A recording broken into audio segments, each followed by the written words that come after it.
Nous célébrons cette année pour la première fois son anniversaire comme fête nationale sous son règne de Réunion. Comme vous le rappelez, peut-être, son intronisation a eu lieu le 22 octobre dernier, un jour avant l'inauguration du président Kais Saied. Nous nous réjouissons que la Tunisie et le Japon soient ainsi entrés dans une nouvelle ère.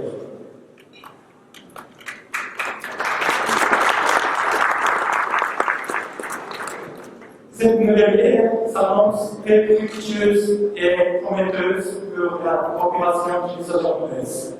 Car la semaine dernière, l'Union africaine a désigné la Tunisie comme le pays hôte pour la prochaine décade de 2022.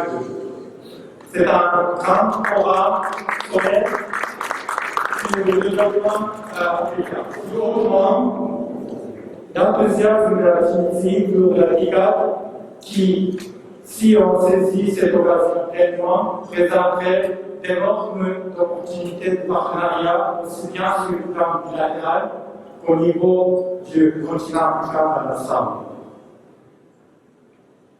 La Tunisie a réussi de nouveau aux élections démocratiques, dont nous la félicitons vivement.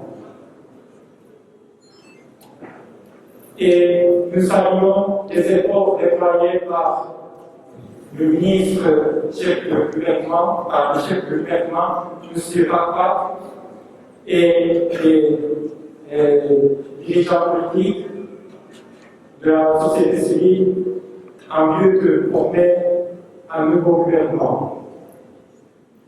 Et le Japon entend entamer prochainement un dialogue pour approfondir notre coopération. Et entre-temps, le Japon a pris déjà quelques actions cette année, dont le plus visible était la reprise du programme volontaire. Les membres du premier groupe que nous avons entendu tout à l'heure interpréter les 12 hymnes nationaux ont déjà démarré leurs activités dans les centres villes tunisiennes.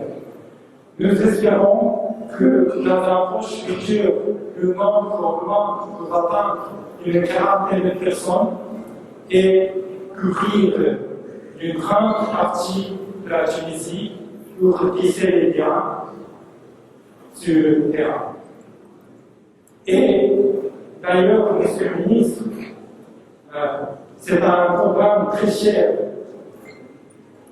à Madame Salako Boulata, l'ancienne présidente de la JICA, avec qui vous avez travaillé longtemps aux Nations Unies et à qui vous avez rendu un hommage personnel dont je vous remercie beaucoup. Et j'ai aussi le plaisir de vous annoncer que le gouvernement japonais vient de faire une décision en vue d'octroyer un nouveau don pour la Tunisie. Il s'agit d'un don destiné à l'acquisition de bateaux de patrouille contre la pêche illégale. Toutes ces mesures de soutien témoignent de notre confiance à la Tunisie et à sa capacité et sa volonté de continuer à poursuivre la consolidation démocratique et ses réformes économiques. Quant au Japon, le défi le plus majeur est le décroissement de la population. Nous avons perdu l'année dernière seuls 400 000 personnes en termes de population. C'est équivalent à la population d'une ville de Sousse. Comme ce décroissement pose des problèmes tels que le manque de main-d'œuvre et aussi la pression sur les finances publiques, Beaucoup de personnes, y compris les Japonais, craignaient il y a quelques années la stagnation du Japon. Ce pessimisme régnait surtout après le tremblement de terre et le tsunami qui a frappé le Japon en 2011, la même année de la révolution tunisienne. Mais heureusement, après, en 2012, le gouvernement du Premier ministre Abe s'est installé, les Japonais ont commencé à reprendre confiance et commencer à voir un avenir du Japon de nouveau. Pourquoi ce changement d'état d'esprit? C'est grâce en partie au gouvernement qui a réussi à redonner de l'optimisme à nos concitoyens, en montrant la direction où le Japon devait se diriger. En effet, le gouvernement a fait croire qu'un pays perdant de population peut croître en richesse.